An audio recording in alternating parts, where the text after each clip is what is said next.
Hello friends, welcome to my channel defence practice class.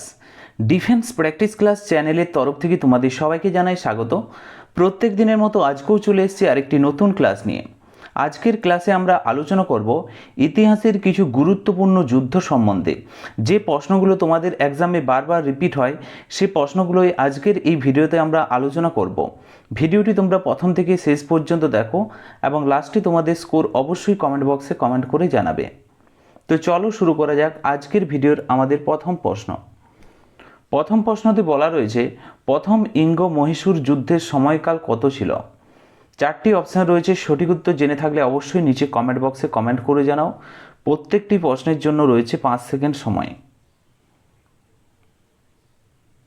Right অ্যান্সারটি হয়ে যাবে 1767 থেকে 1769 পর্যন্ত হচ্ছে প্রথম ইঙ্গ মহীশূর যুদ্ধের সময়কাল। Option A is the correct answer. এছাড়াও এক্সট্রা কিছু পয়েন্ট মনে রাখবে, যেমন 1769 সালে মাদ্রাজ চুক্তির মাধ্যমে শেষ হয়েছিল এই প্রথম ইঙ্গ মহীশূর যুদ্ধ এবং এতে হায়দার আলী ইংরেজদের কাছে পরাজিত করেন। হায়দার আলী ইংরেজদের পরাজিত করেছিলেন। নেক্সট হচ্ছে 2 নম্বর প্রশ্ন, দ্বিতীয় ইঙ্গ মহীশূর যুদ্ধের সময়কাল কত? সঠিক উত্তরটি হয়ে যাবে option B is the right answer. 1780 থেকে 1784 সাল পর্যন্ত এবং 1784 সালে ম্যাঙ্গালোর চুক্তির মাধ্যমে এই যুদ্ধের শেষ হয় এবং যুদ্ধের মাঝপথে অর্থাৎ 1782 সালে হায়দার আলীর মৃত্যু হয় এবং টিপু সুলতান নেতৃত্ব দেয়। নেক্সট হচ্ছে 3 নম্বর প্রশ্ন, দেখো তৃতীয় মহীশূর যুদ্ধের সময়কাল কত ছিল? প্রথম, দ্বিতীয় এবং তৃতীয় মহীশূর যে যুদ্ধ, এ প্রশ্নের সঠিক উত্তর হয়ে যাবে 1790 থেকে 92 পর্যন্ত সময়কাল ছিল। Option C is the right answer. এবং 1792 সালে শ্রীরঙ্গপত্তনমের চুক্তির মাধ্যমে এই যুদ্ধের শেষ হয় এবং এই চুক্তিতে টিপু সুলতানকে তার রাজ্যের অর্ধেক অংশ ব্রিটিশদের দিয়ে দিতে হয়। Option C is the right answer. Tipu সুলতানকে কী করতে হয়? তার অর্ধেক অংশ রাজ্যের ব্রিটিশদের দিয়ে দিতে হয়েছিল এই চুক্তিতে। নেক্সট প্রশ্ন হচ্ছে 4 নম্বর প্রশ্ন, চতুর্থ ইঙ্গ মহীশূর যুদ্ধের সময়কাল কত?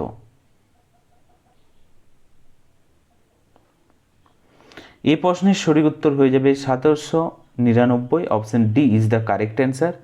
এই যুদ্ধে টিপু সুলতানের বীরত্বের সাথে লড়াই করে এবং মারা যায় এবং মহীশূর ব্রিটিশদের অধীনে চলে আসে। Option D is the right answer. Next প্রশ্ন হচ্ছে 5 নম্বর প্রশ্ন, হায়দার আলী কবে মহীশূরের সিংহাসনে বসেন?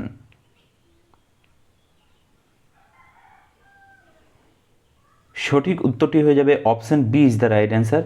1761 সালে হায়দার আলী মহীশূরের সিংহাসনে বসেন। তিনি মহীশূরের ওয়াদিরাম রাজবংশের দুর্বলতার সুযোগ নিয়ে সুলতান হিসাবে তিনি বসেছিলেন। Option B is the right answer. Next হচ্ছে 6 নম্বর প্রশ্ন, প্রথম ইঙ্গ মহীশূর যুদ্ধের সময় ব্রিটিশ গভর্নর জেনারেল কে ছিলেন? এই প্রশ্নের সঠিক উত্তরটি হয়ে যাবে option C is the correct answer. Lord Verelst ছিলেন তখন British governor general. Option C is the correct answer. এবং তোমরা মনে রাখবে, এই 1767 থেকে 1769 সাল পর্যন্ত বাংলার গভর্নরও ছিলেন তিনি।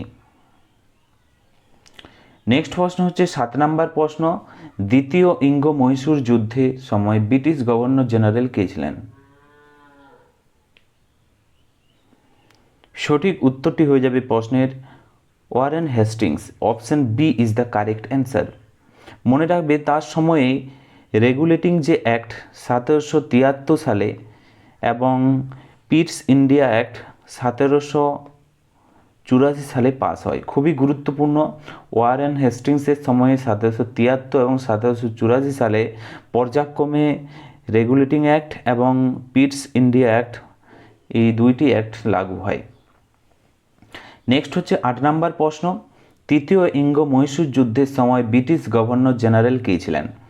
এই প্রশ্নগুলো গুরুত্বপূর্ণ, কারণ সেই সময় যে গভর্নর জেনারেল কে ছিলেন তোমাদের পরীক্ষাতে আসে। এবং রাইট অ্যান্সার হয়ে যাবে Lord Cornwallis. Option B is the correct answer. তিনি ভারতের চিরস্থায়ী বন্দোবস্ত অর্থাৎ 1793 যে চিরস্থায়ী বন্দোবস্ত হয় এবং সিভিল সার্ভিসের যে প্রবর্তক হিসাবে পরিচিত হচ্ছেন লর্ড কর্নওয়ালিস। নেক্সট প্রশ্ন হচ্ছে 9 নম্বর প্রশ্ন, চতুর্থ ইঙ্গ মহীশূর যুদ্ধের সময় ব্রিটিশ গভর্নর জেনারেল কে ছিলেন? সঠিক উত্তরটি হয়ে যাবে প্রশ্নের Lord Wellesley. Option D is the correct answer. মনে রাখবে তিনি ভারতের অধীনতামূলক মিত্রতার যে নীতি সেই নীতিটি প্রবর্তন করেছিলেন লর্ড ওয়েলেসলি।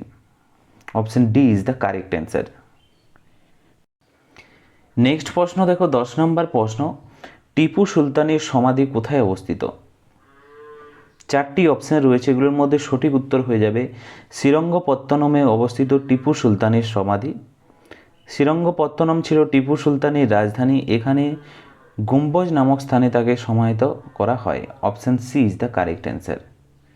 11 নম্বর প্রশ্ন হচ্ছে, তৃতীয় ইঙ্গ মারাঠা যুদ্ধ কবে হয়েছিল? সঠিক উত্তরটি হয়ে যাবে 1817 থেকে 1818 সালে তৃতীয় ইঙ্গ মারাঠা যুদ্ধ হয়েছিল। এই যুদ্ধের পর মারাঠা সাম্রাজ্যের চূড়ান্ত পতন ঘটে এবং পেশোয়া পদটি বাতিল করে দেওয়া হয়। Option C is the right answer. Next প্রশ্ন দেখো 12 নম্বর প্রশ্ন, রাজস্ব নির্ধারণের কোন পদ্ধতিটি বিজয়নগর সাম্রাজ্যের সাথে সম্পর্কিত বলে উল্লেখ করা হয়েছে?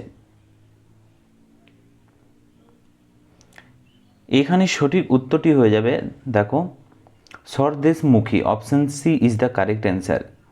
মনে রাখবে এখানে মারাঠা সাম্রাজ্য, মারাঠা যে ব্যবস্থা সেটি হচ্ছে যৌথ অর্থাৎ একের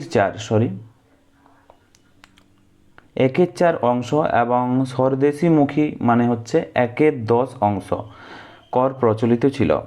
এবং মনে রাখবে বিজয়নগর সাম্রাজ্যের ভূমি রাজস্ব ব্যবস্থাকে সৃষ্ট বলা হতো। এখানে স্বদেশমুখীর কথা বলা হয়েছে, এটি হচ্ছে সঠিক উত্তর হয়ে যাবে 1/10 অংশ, অর্থাৎ 1/10 অংশ কর প্রচলিত ছিল সেখানে।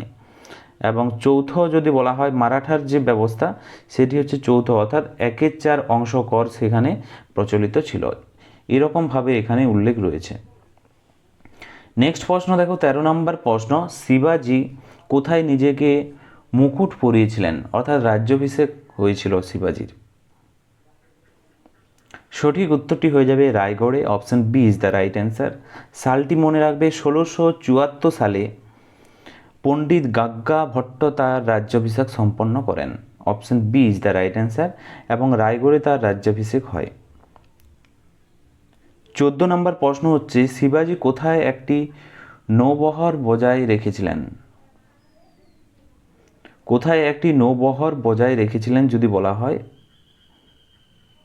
রাইট অ্যান্সার হয়ে যাবে কোলাবাতে। Option B is the correct answer.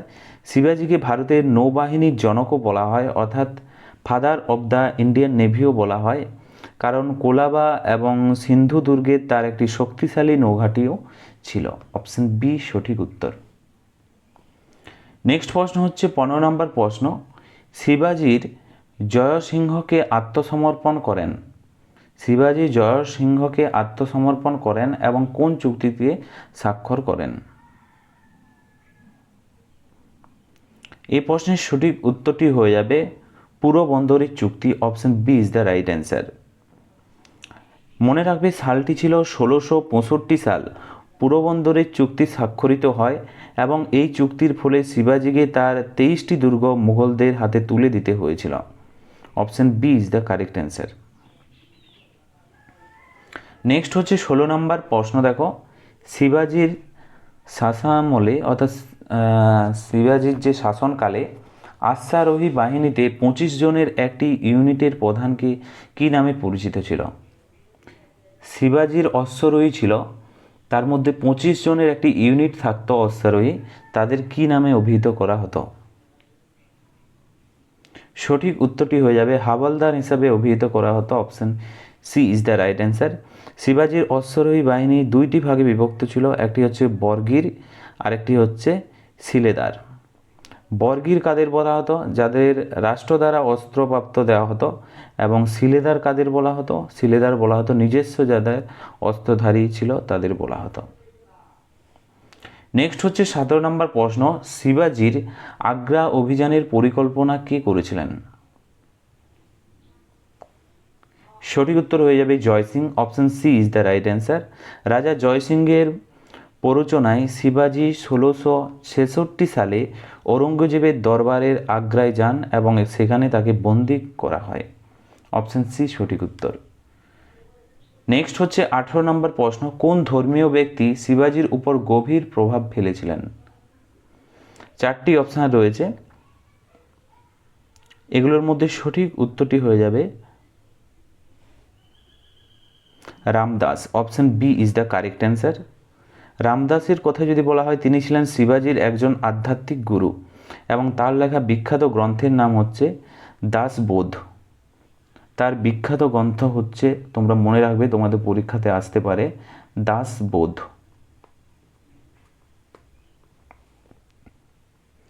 Next প্রশ্ন হচ্ছে 19 নম্বর প্রশ্ন, শিবাজির প্রথম স্ত্রী কে ছিলেন?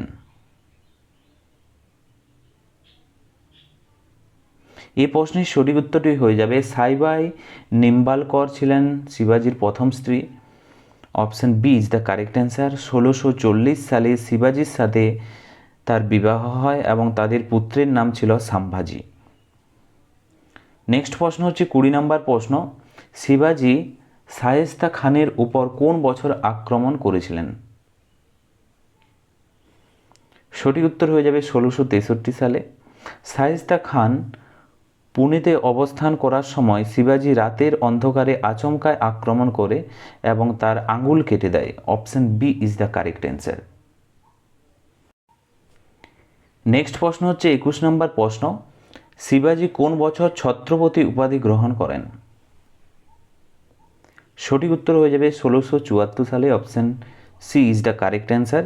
রায়গড় দুর্গের রাজ্যাভিষেকের সময় তিনি এই উপাধিটি গ্রহণ করেন। Option C right answer. Next প্রশ্ন হচ্ছে 22 নম্বর প্রশ্ন, পানিপথের তৃতীয় যুদ্ধ কাদের মধ্যে সংঘটিত হয়েছিল? এই প্রশ্নের সঠিক উত্তরটি হয়ে যাবে মারাঠা ও আহমদ শাহ আবদালির মধ্যে পানিপথের তৃতীয় যুদ্ধ হয়। সালটি মনে রাখবে, 1761 সালে এই যুদ্ধ হয়। নেক্সট প্রশ্ন হচ্ছে 23 নম্বর প্রশ্ন, শিবাজি কোন যুদ্ধে মুঘলদের পরাজিত করেছিলেন? সঠিক উত্তরটি হয়ে যাবে সালহেরের যুদ্ধে। সালহেরের যুদ্ধে শিবাজি মুঘলদের পরাজিত করেন। 1662 সালে সালহেরের যুদ্ধ সংগঠিত হয়। এই যুদ্ধে মুঘলদের বিরুদ্ধে মারাঠাদের একটি বিশাল খোলা মাঠে যুদ্ধজয় হয়। নেক্সট প্রশ্ন দেখো 24 নম্বর প্রশ্ন, বিজাপুর সুলতান শিবাজির বিরুদ্ধে কাকে পাঠিয়েছিলেন? সঠিক উত্তরটি হয়ে যাবে অপশন বি, আফজাল খানকে পাঠিয়েছিলেন। মনে রাখবে, সালটি হচ্ছে 1659 সালের প্রতাপগড়ের যুদ্ধে শিবাজির বাগনক ব্যবহার করে আফজাল খানকে হত্যা করেন। Option B is the right answer. Next হচ্ছে 25 নম্বর প্রশ্ন, 1700 খ্রিস্টাব্দে রাজারামের মৃত্যুর পর মারাঠারা কার নেতৃত্বে মুঘলদের বিরুদ্ধে যুদ্ধ চালিয়েছে? সঠিক উত্তর হয়ে যাবে Tarabai. Option C is the right answer. Tarabai ছিলেন রাজারামের স্ত্রী। তিনি তার শিশুপুত্র দ্বিতীয় শিবাজিকে সিংহাসনে বসিয়ে মুঘলদের বিরুদ্ধে কঠোর সংগ্রাম চালিয়েছিলেন। Option C is the correct answer. Next হচ্ছে 26 নম্বর প্রশ্ন, শিবাজি কোন ইউরোপীয় শক্তির কাছ থেকে কামান এবং গোলাবারুদ সংগ্রহ করেছিলেন? সঠিক উত্তর হয়ে যাবে অপশন সি, পর্তুগিজদের কাছ থেকে ও ফরাসিদের সাথে শিবাজির বাণিজ্যিক সম্পর্ক ছিল এবং তাদের কাছ থেকে তিনি মূলত কামান কিনেছিলেন। নেক্সট হচ্ছে 27 নম্বর প্রশ্ন, সবচেয়ে শক্তিশালী পেশওয়া কে ছিলেন? সঠিক উত্তরটি হয়ে যাবে প্রথম বাজিরাও ছিলেন সবচেয়ে শক্তিশালী পেশওয়া। তিনি মারাঠা সাম্রাজ্যের সর্বোচ্চ বিস্তার ঘটিয়েছিলেন এবং তাকে লড়াকু পেশওয়া বলা হতো। Option B is the correct answer. Next হচ্ছে 28 নম্বর প্রশ্ন, নিচের কোনটি শিবাজির রাজধানী ছিল? সঠিক উত্তরটি হয়ে যাবে Raigad. Option C is the correct answer. এবং তোমরা মনে রাখবে রায়গড় দুর্গে শিবাজির রাজ্যাভিষেক হয় এবং সেখানেই তিনি শেষ নিঃশ্বাস ত্যাগ করেন। নেক্সট প্রশ্ন দেখো 29 নম্বর প্রশ্ন, ছত্রপতি শিবাজি টার্মিনাল স্টেশনের নকশা কে তৈরি করেছিলেন? সঠিক উত্তর হয়ে যাবে উইলিয়াম স্টিভেন্স। রাইট উত্তর হয়ে যাবে option B, Frederick William Stevens ছিলেন ছত্রপতি শিবাজি টার্মিনাল স্টেশনের নকশাকার। Option B is the correct answer. এটি পূর্বে ভিক্টোরিয়া টার্মিনাল নামে পরিচিত ছিল এবং এটি ইউনেস্কো ওয়ার্ল্ড হেরিটেজ সাইটের অন্তর্গত। আজকের ভিডিওর লাস্ট প্রশ্ন দেখো 30 নাম্বার, পেশোয়া বংশের প্রতিষ্ঠাতা কে ছিলেন? সঠিক উত্তরটি হয়ে যাবে অপশন বি, বালাজি বিশ্বনাথ ছিলেন। তিনি 1713 সালে তিনি প্রথম পেশোয়ায় নিযুক্ত হন এবং তার সময় থেকেই পেশোয়া পদটি বংশানুক্রমিক এবং অত্যন্ত শক্তিশালী হয়ে ওঠে। Option B is the correct answer. তো ফ্রেন্ডস, এগুলি ছিল আজকের ভিডিওর আমাদের গুরুত্বপূর্ণ কিছু প্রশ্ন উত্তর এবং আজকের এই ভিডিওর লাস্ট প্রশ্ন, যেগুলো তোমাদের জন্য সঠিক উত্তর নিচে কমেন্ট বক্সে কমেন্ট করে জানাও। প্রথম কমেন্ট করে জানাও প্রথম পানিপথের যুদ্ধ। প্রথম পানিপথের যুদ্ধ কত সালে হয়? দ্বিতীয় পানিপথের যুদ্ধ কত সালে হয়? দ্বিতীয় পানিপথের যুদ্ধ কত সালে হয়? এই দুইটি প্রশ্ন তোমাদের হোমওয়ার্ক রইল, সঠিক উত্তর নিচে কমেন্ট বক্সে কমেন্ট করে জানাবে। ভিডিওটি ভালো লাগলে অবশ্যই নিচে কমেন্ট করো এবং কত স্কোর করতে পারলে সেটাও নিচে কমেন্ট করে জানাও। আজকের ভিডিওটি এখানেই শেষ করছি। Thank you for watching.